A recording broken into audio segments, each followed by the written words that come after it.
As the year draws to an end, I know that many of us are struggling with year-end fatigue, myself included, unfortunately.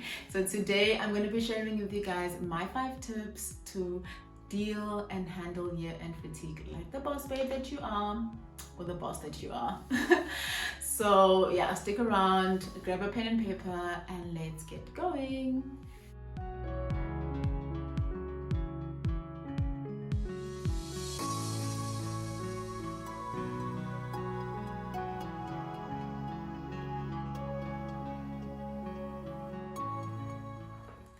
Hi fam, welcome back to the Mentorship Corner. My name is Subiana Mtandazo. If you are joining us for the first time, please click the subscribe button down below to join the Mentorship Corner family. To my returning subscribers, the Mentorship Corner family, welcome back guys. Welcome back to another video where we are all going to learn and grow together. On today's video, I will be sharing with you guys 5 tips that will help you to deal with year-end fatigue. So without further ado, let us get right into tip number 1. Our tip number 1 is to prioritize and delegate tasks. Guys, I'm going to repeat this again. Learn to prioritize and delegate tasks. Don't expect yourself to be Superwoman or Superman and try to do everything on your own when there are things that you can just get someone else to do, or you can outsource, or some of them you can just simply automate. You don't have to keep going back and doing the same silly task over and over and over again. This way you'll be able to focus more on the most important things that need you to be active and awake and all energized to get the job done. So that's the first tip that you wanna jot down, like delegate and prioritize your tasks. Tip number 2 is to manage your finances. I know we don't like budgeting, we sometimes don't like talking about money altogether, but if you budget properly and you use your money wisely, you are able to manage your finances well, which means that you will have less financial stress.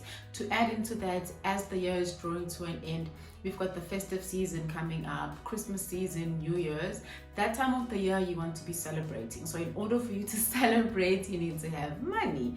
So if you haven't started already, start putting away some money just to spend during the festive season, so that you don't find yourself tapping into money that you're not supposed to be using for the festive season, right? Tip number 3 is to prioritize rest. One of my favorite things. Prioritize time aside where you're gonna spend sleeping and resting. Trust me, your body needs it, your brain needs it, you need it. So prioritize rest days. And also, if you're like super busy and you just feel like you're not gonna get time to put time aside for resting, diarize it. Just like how you put that important meeting or that important call or that important task on your to-do list, put away your rest days on your to-do list, where you're gonna write the rest day. On that day, you don't do anything work related. You just spend it being a couch potato, watching some Netflix or watching some movies, or just eating, or basically just sleeping, or going for a body massage, or whatever the case may be. But the point is, you need to prioritize and diarize your rest days, just like how you prioritize and diarize all those important activities and important tasks in your life. And tip number 4 is to seek support. I think I speak about this quite a lot. I spoke about this on the video that I shared on healing. Leaning onto people that will support you and will love you is very, very important. So if you feel like emotionally you're going through a lot, you are mentally not so well, seek help. Go to your friends and family. Go see a therapist. If you don't have a therapist, find one.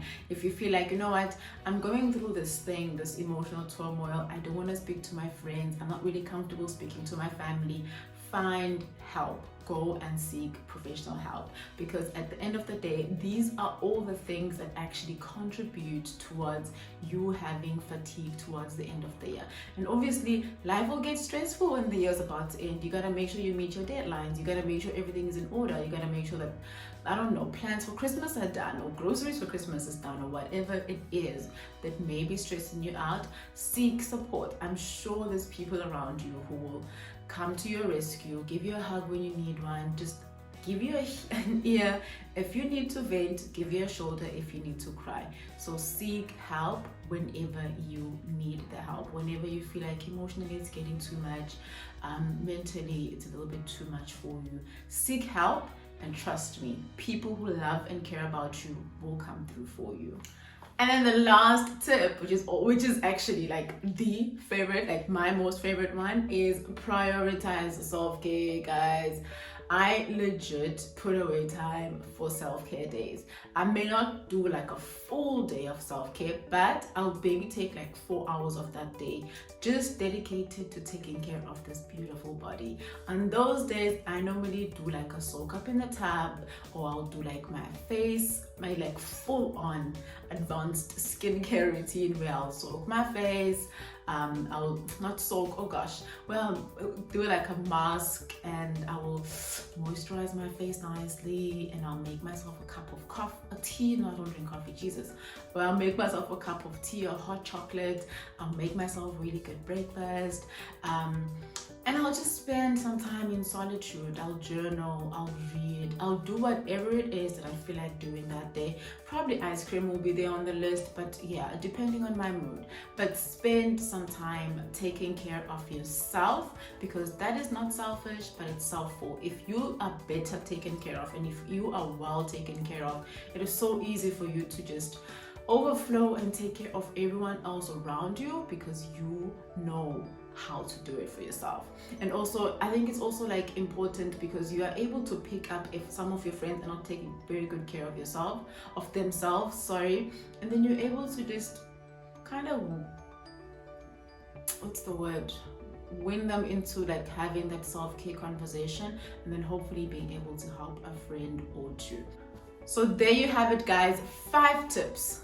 I have shared with you 5 tips that will help you combat against year-end fatigue. I know that it may seem like the world is falling into pieces, because I had it too. Like last week, I was a bit sick for almost the whole week, because I was just tired and I was drained, and I realized what is because I didn't take my break. Normally mid-year, I'll take like a month of creating, so I will take a month of YouTube, I will take a month of social media. I didn't do that because, like, honestly, this year my YouTube career kind of just started like picking up a bit. So because of that, I had quite a lot of things lined up that needed me to take care of, in terms of creating, in terms of attending maybe an event or two. But because of that, I didn't take my normal break, and man, did I feel it. Like last week, I almost went to the doctor, but then I realized, you know what, just shut out and just take time to take care of yourself and to rest. And after I did that, I started seeing the results. So please, guys, like, resting is super important, because at the end of the day, if like the person you want to become, you won't become that person if you're dead lying on the bed tired, or if your body shuts down and you're not able to meet your deadlines. So take care of yourself, take your rest days, and yeah, like, so that you'll be able to chase after those dreams and you'll be able to live the life that you want. Speaking of rest, I am going to be taking a break, my well-deserved break of YouTube for the month of October. So I don't think I'll be uploading any video. Maybe I'll upload like a short video showing you guys like the product and basically unboxing, maybe. I don't know, I'll think about it. But for now, I know in October I'm taking a break from YouTube and creating, and then after that my life is taking a bit of a turn. So I'm gonna be a little bit quite occupied later on in the year, because there's just a lot of pieces of the puzzle I need to just start assembling properly so that I'll be able to end my year well, the way I intended to end it. So with that said, I won't be uploading as many videos in November or December, maybe 1 or 2 videos, if any at all. But in October, I'm definitely not going to be uploading any videos, except if I do decide to do one when I'm unboxing the products and all of that. But yeah, so in October we're going to be launching our new merch for the new year. The great thing about these journals, it's not a journal, gosh, I keep saying journals because I love journals. The great thing about the Bloom planners is that they are not dated, so you get to date them yourself. So you can buy the planners anytime in the year. You can buy them now when they launch. You can buy them in January. You can buy them anytime in the year, and you will be able to use it just as efficiently as someone who got it beginning of the year, for example, to start off the year with a bang. But yeah, anyways, yeah, I feel like I've been rambling. I love you guys absolutely a lot. I hope you enjoyed the video. I hope you learned, and I hope you practice at least 3 of the things that I told you today, to relax and to rest and to recharge, so that you'll be able to end your year well, and also just to prioritize yourself and learn to take care of yourself, because ultimately year-end fatigue just means that we have been working hard throughout the year, but now our bodies are just tired, so we need to just take some time out and just rest. That's it, honestly, like all it is. You just need to take some time out and rest. Anyways, I love you guys absolutely a lot. Don't forget to subscribe to the Mentorship Corner. Follow me. Follow us on Instagram at @the_mentorship_corner. Like our content if you find the video insightful, informative, educational. Yeah, I love you guys. It's goodbye from me.